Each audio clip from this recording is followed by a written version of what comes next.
Hello, we're here today on the shores of Lake Geneva, but more likely Lausanne. And today I'm with an explorer. Hi, Mike. Hi, how you doing? It's so good to take the time, you've taken the time to come and see us today. But what have you been doing for the last year or so? Well, I've been quite busy. I'm currently on an expedition called Pole to Pole. It's a circumnavigation of the world, crossing the South Pole and trying to cross the North Pole now. So it's an expedition that would last about 3 years, a full circumnavigation of the planet, and to be able to go out there and write a little bit of history in the world of exploration. How does that come about? Either you decide, like they did in the 1750s, 1800s, to take a bit out of your gold reserves. How do you fund an adventure like that? Yeah, it's got to be a business. You've got to have a business model that people or investors would like to invest into. And it pretty much works around selling a dream, selling something into the future that you can only imagine. And if you can sell a dream to people and get investors emotionally involved in what you do, not only financially, that is when you find sincere and honest partnerships. And if you imagine that you can be part of writing history, and you give somebody the opportunity to make their dream come true, at the same time creating value out of the feat of being the first person to cross Antarctica, the first person to swim down the Amazon River, or even the first person to go to the North Pole in winter, it has communicational value. And it's a lot to do with marketing, it's a lot to do with advertising, it's a lot to do about a philosophy that explorers had in the past and have now in today's world, that we can still go out there and make our dreams come true.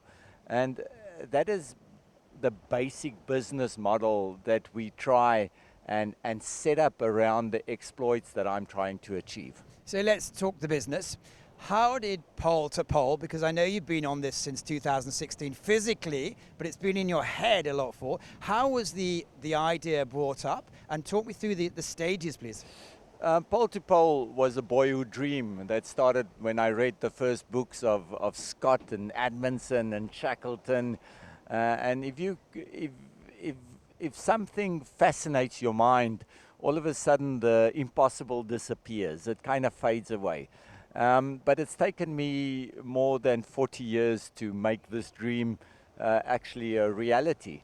You need a lot of experience. If you want to go out there and do something that no other person on earth has done or have done, then it takes a lot of preparation. Because we don't risk losing money, we don't risk losing a reputation, we risk losing a life.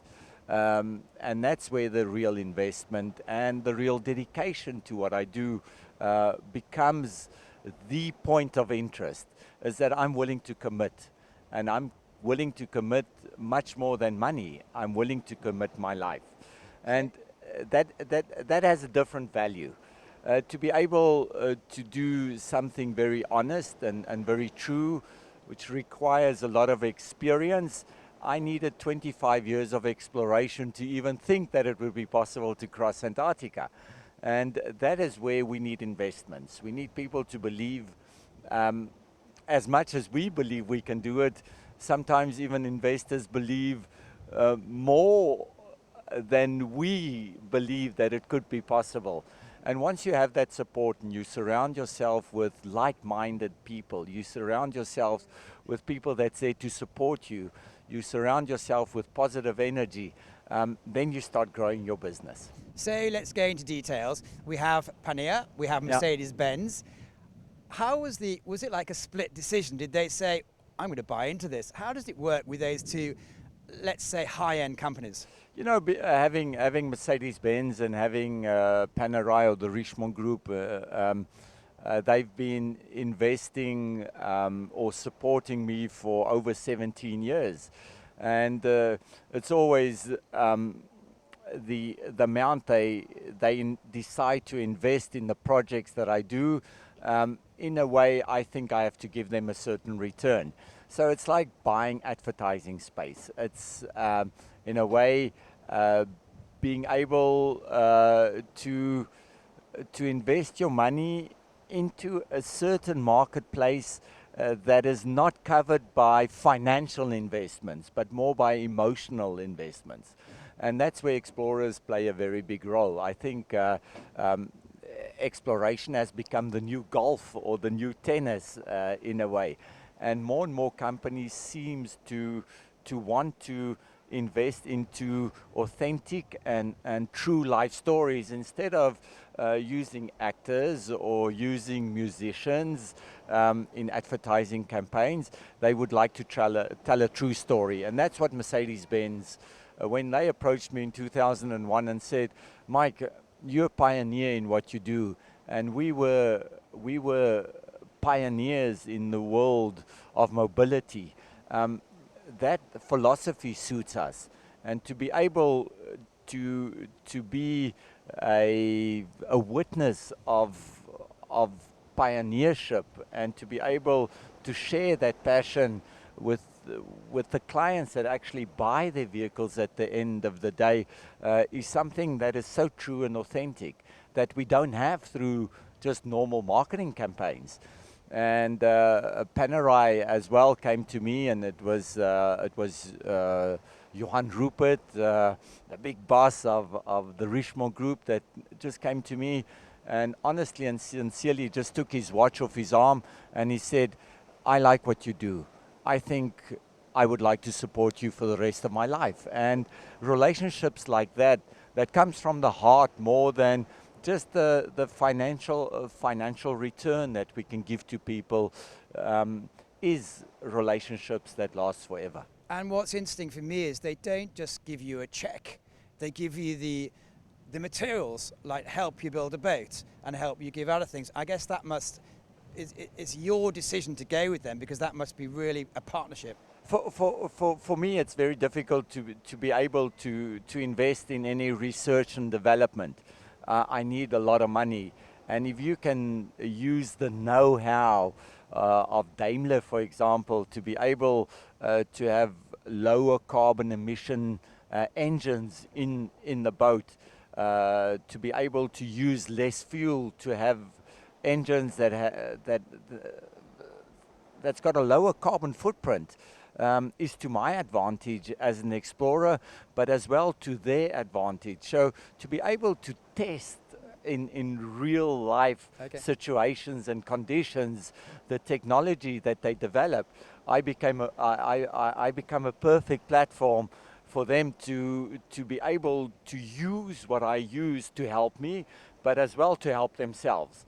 The same thing with Panerai. When they designed the first watch that I used to go to the North Pole during winter, it meant that my watch can't lose time, because I navigate with my watch, meaning that at a certain time of the day, the sun's in a certain position, or the stars are in a certain position. And if you lose time, that means you think it's 5 o'clock, but actually at 6 o'clock, the star should be there, but now there's 7 degrees difference in time, and that is when you start losing direction. So to be able to use the money that they've invested in research and development and apply it directly in real time into what I do helps us as explorers. So there is a part, there's a part of a financial contribution that's usually not as much as we think it would be. Okay. And we would like to have a little bit more financial contribution to be able to prepare and to prepare our expeditions a little bit better, to do a little bit of more research in the domains that they do not cover. But at the end of the day, if they can add value to bringing the best technology into my life to make it sure, then that's what a good partner does. So that's good for them, because they can engage their shareholders and say, okay, we have the emotional return on investment, but also the physical return on investment. Changing subject a little bit. 40 years ago, when you started out on this game, there was probably only Prince Charles that said, well, we've got a problem with the planet, it's going U-shape. Yes. How quickly did you realize that it is going U-shape, and how quickly have you realized that there's a business opportunity for some people out there to fix it? I think we've got to understand today that no matter if the planet's warming or cooling down, the human being, we are using the resources of the planet at a rate that the world can't sustain the way we live.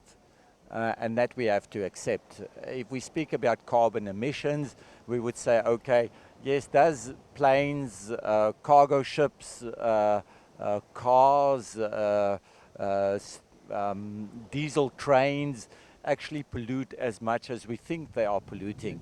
Yes, there is definitely an impact that we have on whatever's happening in the planet.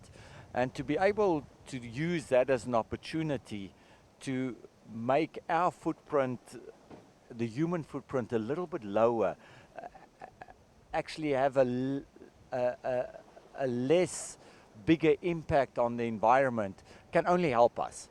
So I think that's where people have to start looking at different methods, different ways.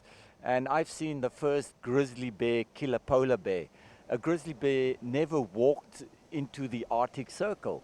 It was too cold. There was no food for him.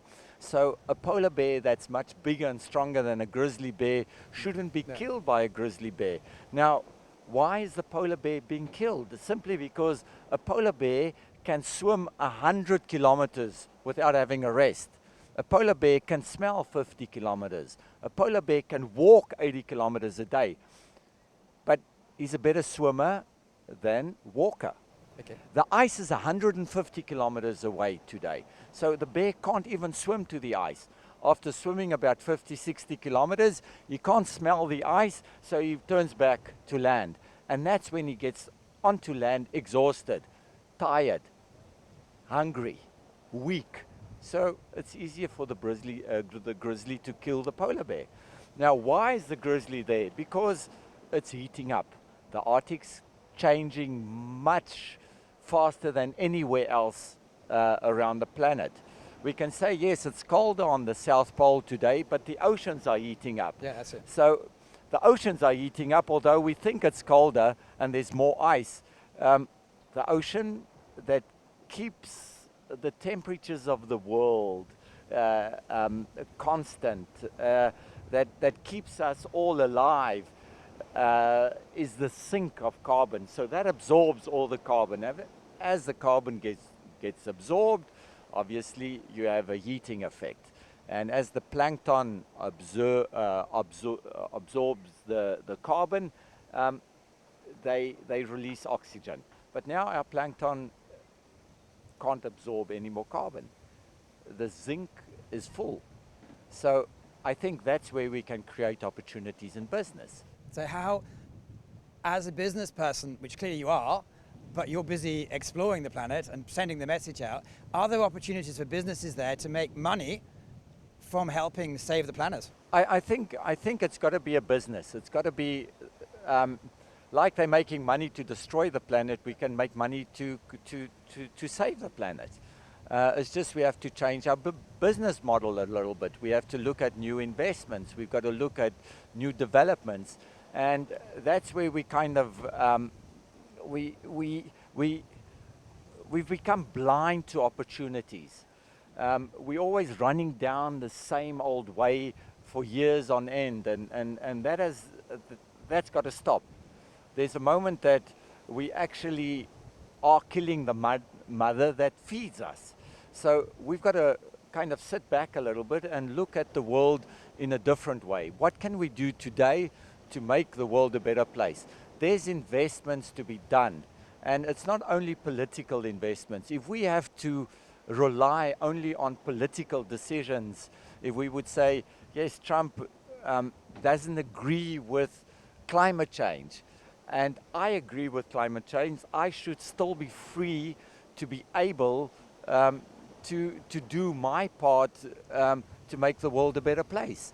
I don't have to always listen to what the politicians say. And that's where the opportunities are created.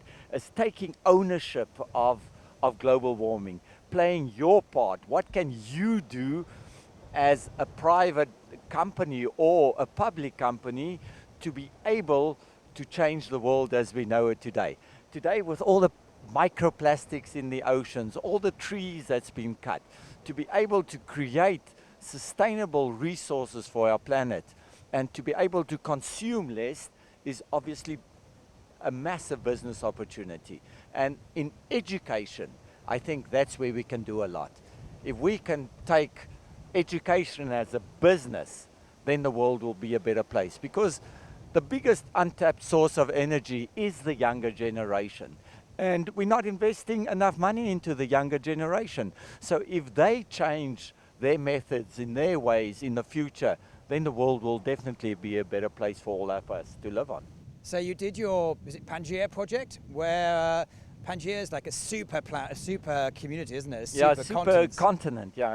And that was going for 4 years. Is that something you feel now that you've got hundreds of ambassadors out there working for you? Is that a way forward? That was I think maybe it was a project that was a little bit ahead of its time. Okay. And it took me a while to convince investors that we should invest in the younger generation as change makers. And eventually, when Mercedes-Benz decided that they would like to invest, and the Richemont Group and Panerai invested in the project, as did Gaborit, another big company in Switzerland that's one of the most sustainable companies in the world, came to me and said, "We like the way you think." That's the moment that you open opportunities. So I decided to take young people and make them World Environmental Ambassadors. It wasn't a project that I wanted to take the poor people, the poorer kids in disadvantage, in the mid-Africa where they live in a hut. It's not a charity program. It was to be able to take change makers, to be able to take kids with influential families, to educate them on the world and the environment, to be able to go out there and take them to places that we don't usually go to show them the impact of the human being, educate them on how we can rebuild and reconstruct what the human being, what we have destroyed. Yeah. And then to be able to say, okay, these are projects that we can do at home. So take ownership of the projects. And by creating World Environmental Ambassadors at 14 and 15 years old, today, 5 years later, they've all finished university. They are involved in companies like BP, like Nestle, and that's where I want changes to be made. So it can be almost a little alumni of your project that can be the catalyst. That can be the catalyst of future decisions. And I think that is what we have to consider as business opportunities, is to be able to create change where we need to change. You can't teach old dogs new tricks, but you can make them like something that before they didn't like, but you can't change their habits. And to make the environment a little bit more fashionable, we've got to stop creating awareness. Too much money goes into awareness. We know that the planet's warming up. We know, so we've got to turn that awareness into action. With education, so there is light at the end of the tunnel, which is your message, I guess. I believe that there's a lot of light at the end of the tunnel. We've got to stop painting a gloom picture. We know it's warming up. We know that if we carry on like this, we're going straight into a wall. So let's do something about stopping the train crash. We can make the difference, and it's a personal decision. Maybe more investments in greener technologies, maybe more electric vehicles around. If electric is the way to save the planet, we don't know. But by trying is the way that we're going to learn. So that's great about the education. What are you going to be doing in the next couple of years? Because I know you're a man really out there all the time. You know, I think that that if you can better your life a little bit every day, there's no end to that. And if I can apply the knowledge and the experience that I've acquired through 25 years of exploration into one or two projects, which would be environmental education, would be as well a little bit in writing history in the world of exploration, and combine everything that I lived through 25 years of exploration into the future. It's what I would like to do. So soon I'll be sailing from Hong Kong all the way up north into the Bering Sea. And then I'll spend 2 or 3 months in Alaska in the wilderness, just observing nature, just understanding what changes. By yourself or? Yeah, by myself mostly. But we'll be returning to the boat to document what's happening in nature. Yeah. And then at the same time, physically and mentally getting myself ready to return to K2, to climb K2 on the North Ridge from China. And then when I'm back from K2, I will try and cross the Arctic Ocean via the North Pole. Okay. So A normal year, really. a normal year full of exciting projects, but at the same time to be able to educate, to keep on educating the youth on the importance of conserving the world for the future generations to come. And if you can take what we call trash or garbage today and turn that trash or garbage into a valuable commodity that we can reuse and recycle, I think then I'm basically achieving my goals. To be able to use exploration only as a vehicle to be able to touch the heart of people so we can really make a concrete change in the environment is the way that I can add value to the world and to my own life. So to end up, you're a businessman. What have you learned the most in your teen years? Quick answers. I've learned that you've got to be honest and you've got to be true to your word. What do you learn most in your 20s? In my 20s, I believe that action speaks louder than words. In your 30s? In my 30s, I believe that you've got to start listening to what other people tell you. In your 40s? In my 40s, I still believe I'm 40 years old, but I believe that that's when you have the last chance to make your dreams come true. And now, in your early 50s, the business model for the future. The business model of the future is to start thinking out of the box. Everything that you learned in the first 40 or 50 years is not applicable anymore. Now you need the change. And the world's changing so fast that I'm excited about the future. You can change, but can we all change? That's the problem. If he that can adapt will have the advantage. A nation that can adapt quickly will always be a nation that will be heading in the right direction. But if we're not willing to adapt, and adaptation is just a product of our mind, are you willing or not? If you decide not to change, it becomes very difficult to progress. If you decide to change, that's I think where you can really go and leaps and jumps ahead.